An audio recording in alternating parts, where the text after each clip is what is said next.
فرعون حضرت مشاطہ کو شہید کروا کر جب گھر پہنچا تو اپنی بیوی حضرت آسیہ سے کہنے لگا کہ آج یہ واقعہ پیش آیا ہے کہ میں نے ایک عورت کو عبرتناک سزا دی ہے۔ اس کی بیوی نے کہا کہ تیرا ناس ہو، تو نے ایک معصوم بچی کی جان بھی لی اور ایک بے گناہ عورت کا قتل بھی ناحق کیا۔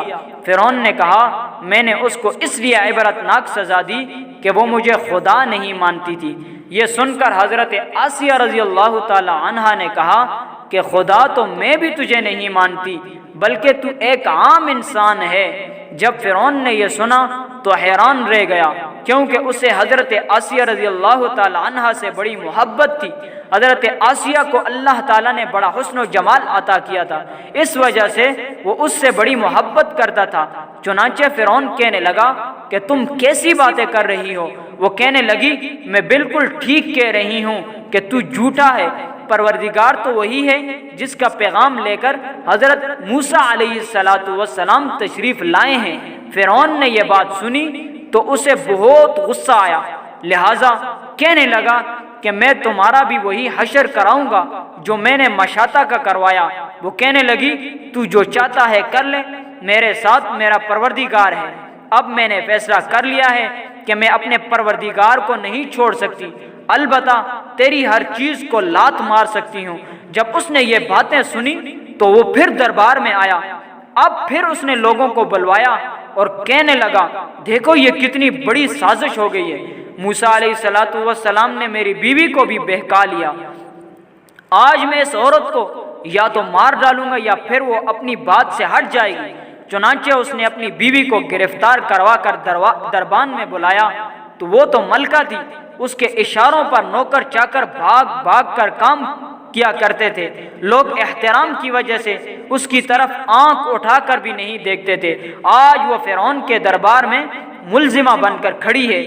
فرعون نے اسے کہا کہ تو اتنی عالی شان محل میں رہتی ہے کہ اتنی نعمتوں میں پلی ہے، میں تجھے اپنی محبوبہ بنایا ہوا ہوں، تجھے اب محل کے ناز و نعمت والی زندگی سے محروم ہونا پڑے گا۔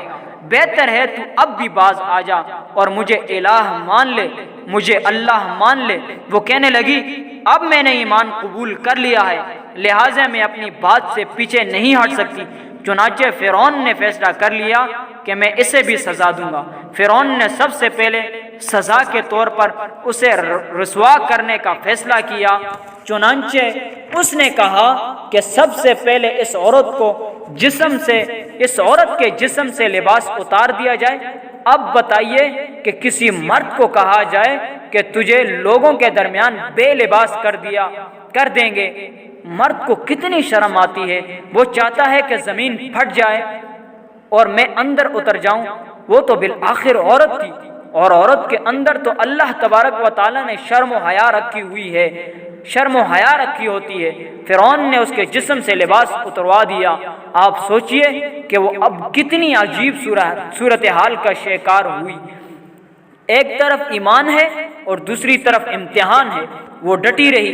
فرعون نے کہا اچھا اگر اب بھی تو نہیں مانتی تو میں تجھے اور طرح کا عذاب دوں گا۔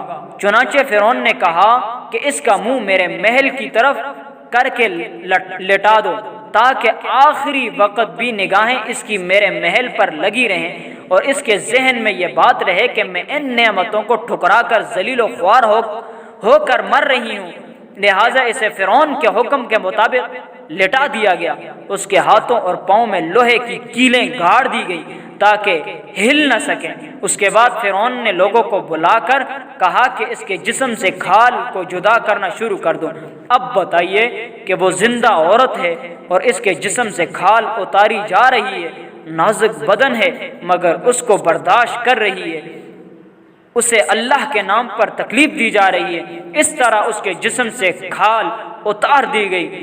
اللہ کی شان دیکھیے کہ وہ ابھی تک زندہ تھی مگر جسم زخم بن چکا تھا۔ فرعون کا دل اب بھی ٹھنڈا نہیں ہوا تھا، چنانچہ وہ کہنے لگا مرچی لاؤ، اس کے پورے جسم پر چھڑک دو۔ حضرت آسیہ کے جسم پر مرچی ڈال دی گئی مگر وہ مچھلی کی طرح تڑپنے لگی۔ اس تڑپنے کی حالت میں انہوں نے رب العزت کے حضور ایک دعا مانگی کہ اے اللہ فرعون کا محل محل سامنے ہے، وہ کہتا ہے کہ ہم نے تمہیں اس محل سے نکال دیا، آج کے بعد تم اس محل میں نہیں جا سکو گی، اس لیے رب ابن لی عندک بیتا فی الجنہ، اے پروردگار مجھے اس محل کے بدلے میں جنت میں آپ کے پاس ایک گھر چاہیے، ونجنی من فرعون وعملہ ونجنی من القوم الظالمین، اور مجھے فرعون اور اس کے عمل سے نجات عطا فرما دیجئے۔ اللہ تبارک و تعالی نے اسی حال میں ان کو شہادت کے مرتبے پر فائز کر دیا۔